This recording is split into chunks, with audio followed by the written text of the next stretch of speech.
Beyond the Veil, the Cosmic Scope of Salvation, Part 1, The Triune God and His Divine Counsel. If you were to sit down with a modern Christian and hand them a Bible and ask them, where does the story begin? Most all of them would immediately turn to Genesis 1. That's the logical place to start. We tend to just open the book and look at the physical creation of the heavens and the earth and assume that we are starting at the absolute beginning of the story. Yet, the story of God actually begins much earlier than that. We already understand that God exists outside of time before a single atom of matter was ever spoken into existence, but there's more to the biblical story than our usual flattened perspective tends to recognize. Understanding this prehistorical beginning is not just an exercise in academic trivia, because if we misunderstand where the story truly starts, then the rest of the biblical narrative, and especially the Old Testament, can easily seem like a disconnected series of strange or even violent events that just don't fit together. We end up missing the larger cosmic conflict that's unfolding just beyond the surface of human history. And so, to really grasp the story of salvation, we need to recover the perspective of the early church and consider what God was doing before humanity ever entered the picture. Before any act of creation, God existed perfectly. God's not a solitary, isolated monarch sitting alone in the sky. He's a triune community of perfect love, Father, Son, and Holy Spirit. As St. Gregory of Nazianzus taught in the 4th century, the monad is moved by love into a triad. This means that God's very nature is relational and communal. Because God is love, He did not create the universe out of any need or lack or of loneliness. He didn't require creation in order to have someone to love, since perfect love already existed within the Trinity itself. Instead, God created the cosmos out of an overflowing desire to share His own life and love with others. In this sense, creation is best understood as an act of pure grace. Now, when we talk about this eternal God, we have to start by admitting what we cannot know. The Eastern patristic tradition heavily emphasizes apophatic theology, which means approaching God by defining what He is not. So we can say that God is uncreated, that He is infinite, that He is immortal, that He is incomprehensible. Because if we could fully comprehend God, well, then He frankly wouldn't be God. He would be something small enough to fit inside of our finite minds. But the problem is that if God is completely beyond our comprehension, then how can we actually know Him without it being a contradiction? And to explain how an infinite God can interact with a finite creation, again, early church fathers like St. Basil the Great and even later theologians like St. Gregory Palamas maintained a strict distinction between God's essence, or what He is in Himself, and His energies, or His actions and His active grace in the world. One of the simplest ways to understand this distinction is to think about the sun. The sun itself is a blazing core that we cannot touch. If you tried to approach the essence of the sun, you would not survive. Yet the sun also sends out rays of light and heat. So you can stand outside and you can feel the warmth on your skin and you can see by its light. And these rays aren't something separate from the sun. They are the real energy of the sun reaching us. And in the same way, God's essence, or His ousia, is completely unknowable and unapproachable. No created thing can touch the essence of God and live. But God's energies, His energeia, are His grace, His light, and His life radiating outward from His essence. And so we can experience, know, and participate in His energies. And this distinction resolves the apparent contradiction that establishes the doctrine of theosis, or deification. It means we don't just learn intellectual facts about a distant deity. We literally participate in God's uncreated life and energies without becoming the creator ourselves. God remains entirely distinct by nature, but completely united to us by his grace. So, before God created the physical universe, he first brought into being the spiritual realm and the angelic hosts. And in doing so, he established a spiritual family that would share in his governance. If you grew up in the modern West, especially within a Protestant or evangelical context, your understanding of the spiritual world is probably much more limited than that of the early Christians. Many of us picture heaven as a mostly empty space with God seated on a throne and a group of indistinguishable angels playing harps and singing songs around him. But this image misses the rich and complex supernatural worldview that the Bible authors assumed. In the ancient perspective of the apostles, the spiritual realm was not a passive choir, but rather a highly organized administration. We see this clearly in the Greek Old Testament used by the early church. If we take a look at the vision of the prophet Micaiah in 1 Kings 22, he says, I saw the God of Israel sitting upon his throne, and all the heavenly army stood around him on his right and on his left. The Greek word translated here as army is stratia, which refers to an organized host or military camp. That means that this is not a crowd of spectators.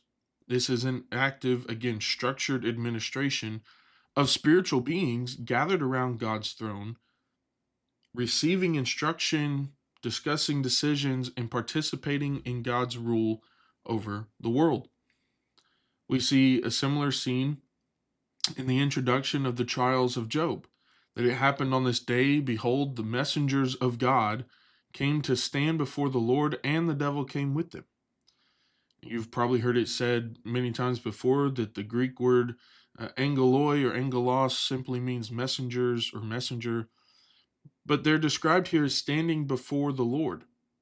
And it's a very specific term in the Greek that's used for courtiers standing before a king in a royal court. So God holds a royal audience with his created spiritual beings, taking their reports and delegating their tasks. And the early church understood that God assigned these ranks of bodiless powers to govern the natural elements, the stars, and even eventually the nations. In fact, this is precisely why New Testament writers frequently use political terms like thrones, dominions, and principalities to describe spiritual forces. They were acknowledging these beings as literal geographical ruling deities. And so God chooses to govern his creation together with his spiritual family, delegating real authority to them. And the early church recognized this administrative body as what is called the divine council. The Greek text makes it clear that these spiritual beings hold a very high status because they're not just messengers, they are rulers. Notice how the psalmist describes them in Psalm 82. God stood in the assembly of gods, and in their midst he will judge the gods. The phrase assembly of gods translates the Greek synagogue theon, and here the psalmist is describing an actual gathering of divine beings, a synagogue of gods. God stands in the midst of this council to pronounce judgment on its members of this administration who have not fulfilled their responsibilities. And what were these duties? Well, the scriptures reveal that when God scattered humanity at Babel, he literally assigned these divine beings to govern the different nations of the earth. As the Greek text says, when the Most High divided the nations, he set up the boundaries of the nations according to the number of the angels of God. God delegated actual geographic and political dominion to this council. Just a few verses later in the same psalm, Psalm 82, God explicitly addresses these beings. He says, you are gods, and you are all sons of the Most High. So God even calls these beings theoi. He calls them gods. For many Western Christians, seeing the word gods used in this way can be unsettling. Influenced heavily by the Enlightenment, the modern West has demythologized the Bible. Modern commentaries often try to explain this away by claiming that the gods in Psalm 82 are just corrupt human judges of Israel, or perhaps statues made of wood and stone. And they do this out of a fear that acknowledging other spiritual rulers would lead to polylatreia, poly worship. But applying this metaphorically to human leaders is completely inconsistent and falls apart when you look closely at the text. First, again, the psalmist records God's judgment against these beings, declaring, "You will die like humans, and you will fall like one of the rulers." If these beings were already human judges, well, then threatening them that they will die like humans makes absolutely no sense. You don't threaten a human by telling them he will die like a human. Second, the human leaders of Israel were never given dominion over all the pagan nations of the earth. The beings being judged here are the exact same spiritual entities who were assigned to govern the nations back in Deuteronomy 32. The ancient Jewish and early Christians simply didn't share this modern fear. To understand how they read these texts, we have to note the crucial difference between the ideas of theism and latreia. The concept of theism simply deals with believing in the existence of spiritual beings, but latreia specifically refers to divine worship. And so acknowledging that other created gods existed does not violate the strict view of monolatreia, the worship of only one God. Monolatreia didn't mean that no other spiritual beings existed as well. It meant that there is only one uncreated eternal source that's worthy of our worship, and that is God the Father. The other gods are created beings who were given administrative authority over the cosmos by the Most High. Recognizing a king's royal court doesn't threaten the king's ultimate sovereignty. While this concept has mostly faded from view in the modern era, the idea of the divine council and a plurality of divine figures in heaven was actually mainstream Orthodox Judaism during the Second Temple period. This was, again, the very framework the apostles themselves used to make sense of the world. Similarly, Christian Trinitarian theology wasn't just a later Greek invention layered over the Bible. It grew directly out of this ancient, pre-Christian Palestinian belief in a high God who ruled over a council of divine beings. However, after the first century, Rabbinic Judaism began to heavily downplay and actively suppress this theology. The reason is directly tied to the rise of the early church, because early Christians were successfully using this ancient Jewish framework of multiple divine figures to explain the Trinity and how Jesus Christ could be God incarnate. When early Christians pointed to the assembly of gods or to the visible angel of the Lord who accepted worship in the Old Testament, they argued that this was the pre-incarnate Christ. Even into the second century, some rabbis still taught that passages like Daniel 7 revealed multiple thrones in heaven for multiple divine figures. But their peers quickly condemned them, accusing them of treating the divine presence as profane in a frantic effort to suppress anything that sounded like Christian doctrine. And so in an effort to distance themselves from Christianity, later rabbis redefined Jewish monotheism into a much stricter, more solitary model than what existed in the ancient Second Temple period. They deliberately set aside the older texts that spoke of God's divine counsel, hoping to avoid any overlap with Christian theology. Centuries later, the Protestant Reformation and Enlightenment continued this trend, further removing the supernatural hierarchy from the Western imagination and leaving us with the much flatter spiritual world we see today. The earliest Christians did not invent a new religion or infect Judaism with Greek ideas.